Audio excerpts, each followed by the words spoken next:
As a result of recent legislation, from school year 2019-2020 it will be obligatory for pupils in schools with more than 30% of their intake from ghetto areas to take a language test. 24 schools out of a possible 44 have decided to act as guinea pigs already and will implement the tests after the summer holidays, reports DR Nyheder. Pupils who are 5 to 6 years old and in the so-called børnehaveklasse, or zero class, will be tested to assess their Danish skills. Merete Riisager, the Danish Minister of Education, is very pleased at the take-up. It is definitely much better than I had expected because it is voluntary to take part this year. So to see so many schools getting to grips with the important work of raising language standards for this group of pupils makes me very proud, said Riisager. No coincidence, the ministry has made no secret of the fact that the tests are aimed especially at children and parents with a Middle Eastern background. There are a number of parents who come from the Middle East who have a totally different understanding of pedagogy, childhood and school than their Scandinavian counterparts, added the minister. The minister sees the tests as a tool to help both children and pupils in the long run. Every fourth higher educational course in English. More and more higher educational courses in Denmark are being taught in English, new figures from the Ministry of Education and Research reveal. For example, 9 out of 18 bachelor courses at Copenhagen Business School (CBS) and 35% of the 20 courses at Copenhagen's Erhvervsakademi are in English, Berlingske reports.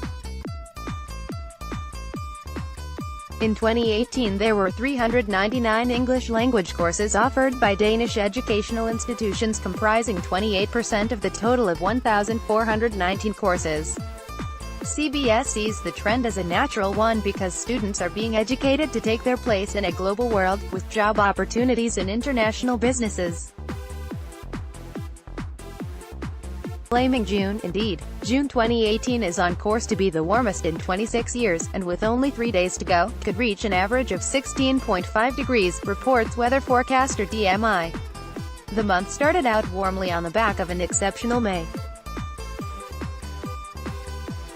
However, there were some cooler days and a little rain from around the 10th of June and up to St. Hans last Saturday.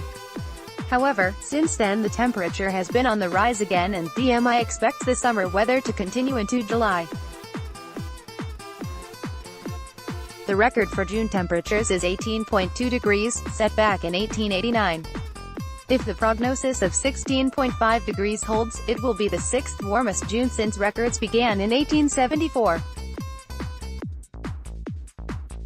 Iconic Danish lamp firm sold. The 144-year-old Danish designer lamp company Louis Paulsen has been sold to the Italian capital fund Invest Industrial for an undisclosed figure estimated to be in the region of 1.5 billion kroner.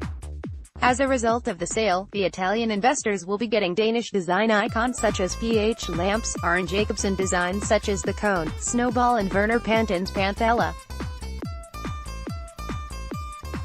Invest Industrial has a broad portfolio that also includes luxury car maker Aston Martin.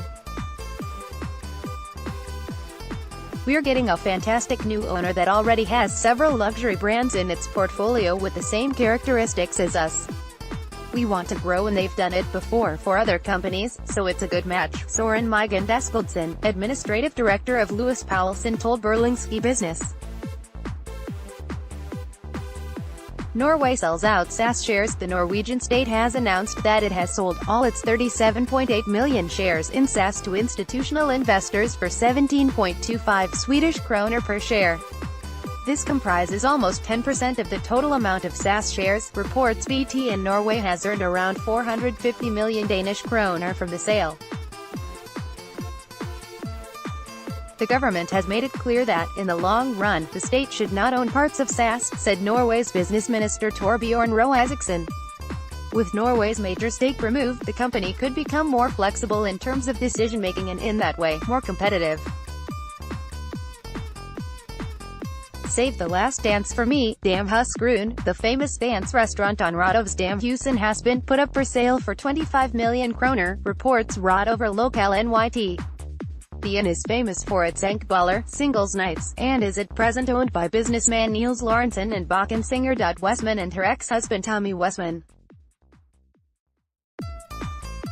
It is not known why the trio have decided to sell the inn. Historic Copenhagen landmark could become luxury flats since 1892. Holkenhuis in central Copenhagen on Dantes Plads between H.C. Andersen's Boulevard, Vestervoldgade and Stormgade has been a meeting point, workshop and living space for artists. However, an American capital fund has bought the property and is seeking to turn it into luxury flats, reports Berlingske. An application has been submitted to Copenhagen Municipality's Technical and Environmental Committee and the committee is looking favorably on the scheme despite possible opposition.